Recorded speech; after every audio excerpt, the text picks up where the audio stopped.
نبی صلی اللہ علیہ وسلم نے فرمایا جس نے ایک فکر بنا لی نا کہ میرا اصل ہدف کیا ہے، آخرت، اصل ہدف وہ ہے، تو آپ صلی اللہ علیہ وسلم نے فرمایا اللہ اس کی ساری فکروں کو سمیٹ دے گا، اور جس نے ایک آخرت کی فکر کو فکر نہیں بنایا اس کی فکریں بکھیر دے گا اللہ تعالیٰ۔ اتنی ٹینشنیں ہوں گی نا اس کے اوپر، اتنی پریشانیاں، اتنی ٹینشنیں، اسے پتہ ہی نہیں چلے گا کہ میرا اصل کامیابی کہتے کس کو ہے، اس کو یہی نہیں پتہ چلے گا۔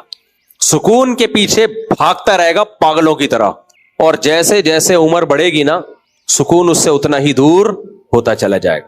دیکھو دنیا پرس آدمی جس نے آخرت کو ہدف نہ بنایا ہو، اس کی نظر میں کامیابی کی ڈیفینیشن کیا ہے؟ مال مل جائے اور شہرت اور عزت۔ کیا خیال ہے؟ یہ تین چیزیں مل جائیں، یہی ہے نا؟ اور ان تینوں چیزوں سے مقصد کیا ہے؟ سکون ہوگا، اس کو لذت ان تین چیزوں میں ہوتی ہے۔ مال سے کیا ہوگا؟ عیاشی کرے گا، ایسا ہی ہے نا؟ اب مجھے ایک بات بتاؤ، ایک آپ کے پاس جو تھے عیاشی کے پیسے نہیں تھے، صحت ہے عیاشی کے لائق، ایک آدمی آپ کو کہے کہ یہ 1 کروڑ روپے میں تمہیں دے رہا ہوں، نائٹ کلب میں جا کے عیاشی کرنا، لیکن یہ 1 کروڑ روپے لوگے نا، اس میں ایک فالٹ یہ ہے کہ جو یہ پیسے لے گا اس میں طاقت ختم ہو جائے گی عیاشی کی، اب آپ لوگے وہ پیسے، بولو گے بھائی فائدہ کیا جب میرے۔ اور آسان مثال، آپ کو پستے کھانے کا بہت شوق تھا، میں مثال بھی وہ دیتا ہوں جس کا مجھے شوق ہوتا ہے، خیر پستے کھانے کا بہت شوق تھا، کسی نے کہا کہ یہ پستہ میں آپ کے لیے ارینج کر رہا ہوں، روزانہ آپ کو اتنا پستہ مل جائے گا، لیکن نہ دانت رہیں گے چبانے کے قابل اور نہ آپ کے معدے میں طاقت ہوگی کہ اس کو ہضم کر سکو، تو ایسا پستہ قبول ہوگا آپ کو؟ بولو گے ایسے پستے کا میں کیا کروں گا جس کو میں چبا بھی نہیں سکتا اور جس کو میں پیٹ میں، تو پستہ تو ملے گا لیکن وہ پستہ آپ کی خوشی میں اضافہ نہیں کرے گا بلکہ غم میں اضافہ کر دے گا الٹا، کہ یار ایسے ٹائم پہ ملا کہ جب پیٹ میں آنت نہیں اور منہ میں دانت نہیں۔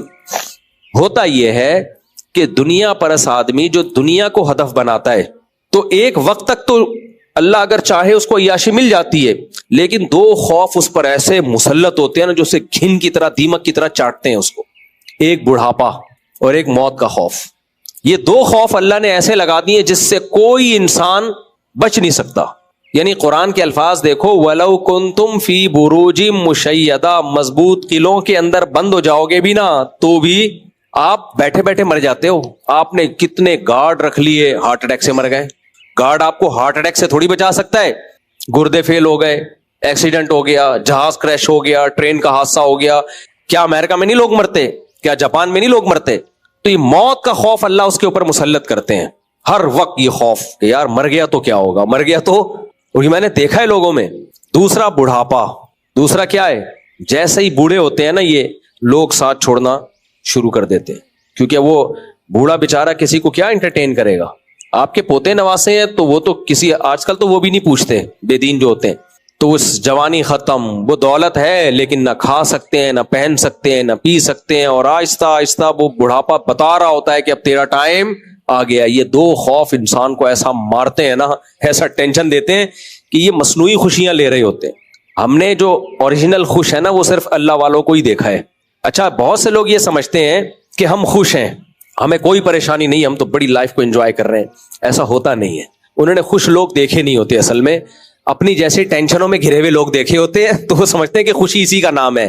تو کبھی کچھ ٹینشن فری لوگوں کے ساتھ ٹائم گزارے نا، ہم نے گزارا ہے اس لیے میں کہہ رہا ہوں، ہم نے کالج کا دور بھی دیکھا ہے اور مدرسے میں بزرگوں کے ساتھ بھی ٹائم گزارا ہے، تو دونوں کو کمپیئر کیا ہے ہم نے، کچھ نہ ہوتے ہوئے بھی خوش ہیں اور وہ طبقہ سب کچھ ہوتا ہوا بھی پریشان ہے۔ ایک آدمی پیدا لنگڑوں میں ہوا، سارے لنگڑے تھے، سارے لنگڑے تھے، اب اسے کوئی بیان کر رہا ہے کہ ابے ٹانگ لگوا لے، بڑا فائدہ ہوتا ہے، بھاگتا ہے، دوڑتا ہے اور چلتا ہے، بڑا فائدہ، وہ کہے کہ کیا ہو، میں تو بالکل نارمل ہوں۔ اسے نارمل کیوں وہ اپنے آپ کو کہہ رہا ہے کہ اس نے دیکھے، جتنے بھی دیکھے وہ سارے اپنے جیسے لنگڑے ہی دیکھے ہیں، اس بیچارے کو پتہ ہی نہیں کہ کوئی 2 ٹانگوں والے بھی ہوتے ہیں، اتنی اسپیڈ سے دوڑ سکتے ہیں وہ۔ تو آج لوگ اتنی ٹینشنوں میں، اتنی پریشانیوں میں گھرے ہوئے ہیں کہ ان کو بھول گئے ہیں کہ ٹینشن فری زندگی بھی کوئی چیز ہوتی ہے، خوشی والی زندگی بھی کوئی چیز ہوتی ہے۔ یہ ان کی زندگی سے یہ نکل گئی ہے یہ چیز، اتنی پریشانیاں ہیں، وہ سمجھتے ہیں یہی نارمل لائف ہے۔ تبھی ہر تھوڑے دن 2 دن بعد نیند کی گولی کھا رہے ہوتے ہیں، ڈپریشن کی گولیاں کھا رہے ہوتے ہیں، سائیکیٹرسٹ سائیکولوجسٹ کے پاس جا رہے ہوتے ہیں، 20 قسم کے درجنوں مسائل پالے ہوئے ہیں۔ تو مجھے تو جو دنیا دار لوگ ہیں نا ان میں بیٹھ کے اندازہ ہوتا ہے کہ بھائی ان بیچاروں کو پتہ ہی نہیں ہے کہ اصل میں ریلیکس ہونا کسے کہتے ہیں؟ شراب پی کے جو سکون ملتا ہے وہ سکون تھوڑی ہے بھائی، وہ تو وقتی طور پر ریلیکس ہو گئے آپ وقتی طور پر ایک تھوڑا سا آپ کو وہ مل گیا، اس کو سکون تھوڑی کہتے ہیں۔ تو خیر کہاں سے کام میں تو یہ ٹاپک نہیں تھا، لیکن ہم کدھر کو نکل لیے۔ تو مسلمان کیا کرتا ہے؟ قرآن کیا کہتا ہے؟ ان الانسان خلق ہلوعا اذا مسہ الشر جزوعا، جو صحیح مسلمان نہیں ہے، جس کا اللہ پہ ایمان نہیں ہے، وہ کامیاب لائف گزار ہی نہیں سکتا۔ جب اسے غم ہوتا ہے ڈپریشن میں جاتا ہے، اور خوشی ہوتی ہے تو اترانے لگتا ہے۔ دیکھا ہے آپ نے ابھی بھی بہت سے لوگ جن کو خوشی ہوئی دوسروں کو نیچا دکھانا شروع کر دیتے ہیں۔ مشہور ہے نا کہ جب نئی نئی دولت آتی ہے تو انسان اوقات سے باہر نکل جاتا ہے۔ ایک انڈین شاعرہ ہے، اس کا بڑا اچھا شعر ہے،